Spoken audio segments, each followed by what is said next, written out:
Hello again, this is Dr. Hufstader, and I wanted to take this time today to talk to you about oil. Particularly I wanted to talk to you about flaxseed oil. Of all the oil supplements that are taken in the United States for a variety of reasons, flaxseed oil is probably up there among the top.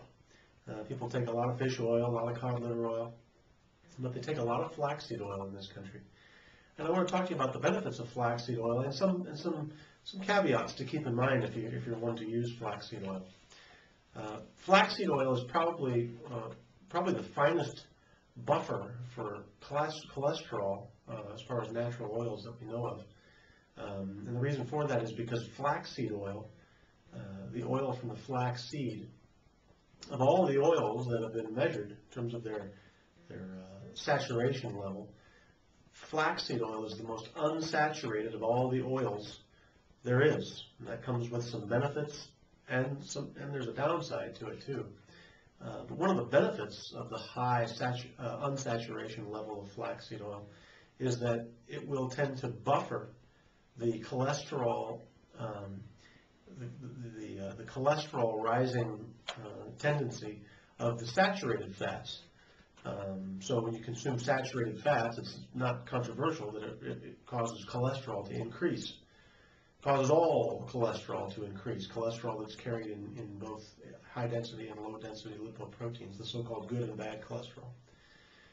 And unsaturated fats, of which flaxseed oil is probably the best source,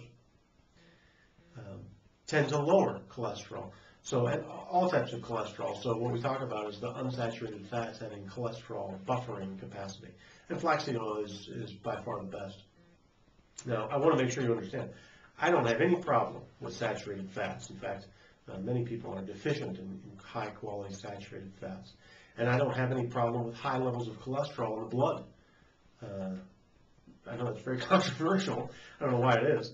But I don't have a problem with high levels of cholesterol in the blood. Not necessarily. But there are some cases where cholesterol levels need to come down, and we frequently have good success managing people's cholesterol with flaxseed oil, among other things, but flaxseed oil. I also want to point out this. While flaxseed oil is a great source of unsaturated fatty acids, in other words, I just said earlier, it's the very best source of unsaturated fatty acids. It turns out that it's a lousy source of essential fatty acids. And I don't want to get too detailed in terms of the nomenclature here, but when we're talking about essential fatty acids, we're talking about fatty acids that your body cannot make. They've got to come in the diet. You've got to get them from food. And what most people talk about when they're talking about essential fatty acids is the omega-3 fatty acid, which people get from their fish oil and their cod liver oil and their krill oil, and recently I ran across a calamari oil. Comes from all different types of sources. All these are good sources of omega-3 fat. Flax seed oil, however, while it does have a fair amount of omega-3 fat in it, turns out that it's not a great source of omega-3 fat. Why?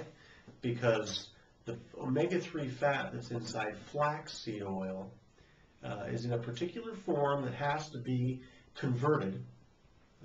In other words, it has to be acted upon by an enzyme, and it has to be converted to another type of omega-3 fat, which can be usable in the biochemistry of your body. So it has to be converted. The omega-3 fat that's inside flax oil isn't yet that valuable to your body until it's acted upon by an enzyme. And that enzyme, which is called delta-6 desaturase enzyme, doesn't matter what it's called, but the enzyme tends to be inhibited by insulin. So people with high levels of insulin in their blood tend to have a hard time converting the omega-3 fats inside flax oil to the more usable type. And who has high insulin levels? Well, if you watch the last video, you know diabetics have chronically high, type 2 diabetics have chronically high elevated insulin. But anybody who's overweight, significantly overweight or obese, has elevated levels of insulin. Anybody who has pathologic cholesterol problems will probably have elevated levels of insulin.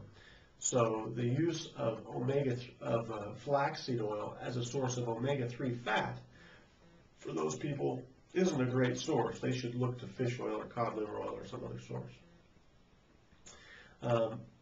One other thing another little caveat I want to give you about flaxseed oil is that I said earlier that it is the most unsaturated of all the oils. That's true.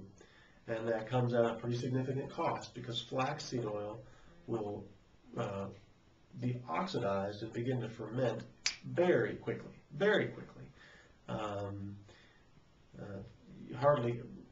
You can hardly find a flaxseed oil in a bottle in a store that's not rancid already. It's got to be stored in a completely blacked out container in a refrigerator and in a tiny, tiny bottle. There's no reason to buy big bottles of flaxseed oil because just the minute you open it, it starts to go bad, and it goes bad very quickly.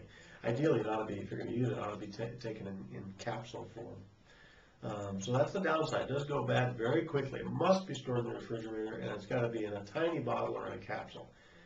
And even if it's in a capsule, it should be stored in the refrigerator. Also, flaxseed oil will tend to not only go rancid in the cupboard or in the refrigerator, it will tend to be oxidized in your body as well. So people who have deficiencies in the fat-soluble antioxidants, primarily we're talking about vitamin E here, and beware, I'm not talking about just alpha-tocopherol, which is, according to the FDA, identified as vitamin E. Vitamin E is a whole complex of molecules, alpha-tocopherol being one of them, but the whole vitamin E complex is very important for maintaining fats inside your body, particularly the unsaturated fats, from becoming oxidized, and wheat germ oil is probably the most prevalent source of vitamin E in this country. Some other little tidbits about flaxseed oil I want to point out to you. Flaxseed oil has fats in it that will go to the liver and be combined with vitamin B6, so long as there isn't a vitamin B deficiency, will be combined with B6 to form a substance known as vitamin F. It goes by some other names too, but one of the lead researchers on this compound calls it vitamin F, so that's what I call it too. And vitamin F is required for the metabolization of iodine, which is needed for thyroid health, and vitamin F is also required for the metabolization of calcium. That is, putting calcium in an ionized form and pushing it into tissue where it can be used for a variety of things. People who have, classically, people who have Charlie horses at night would be a clear sign of a vitamin F deficiency, and eating a little bit of flaxseed oil and chewing on a little bit of nutritional yeast or brewer's yeast or wheat germ would be the source of B vitamins, which would make those cramps go away pretty quickly. I think that's pretty much all I wanted to say. I thank you for listening to this. I sure have a good time talking about these things, and we'll see you next time.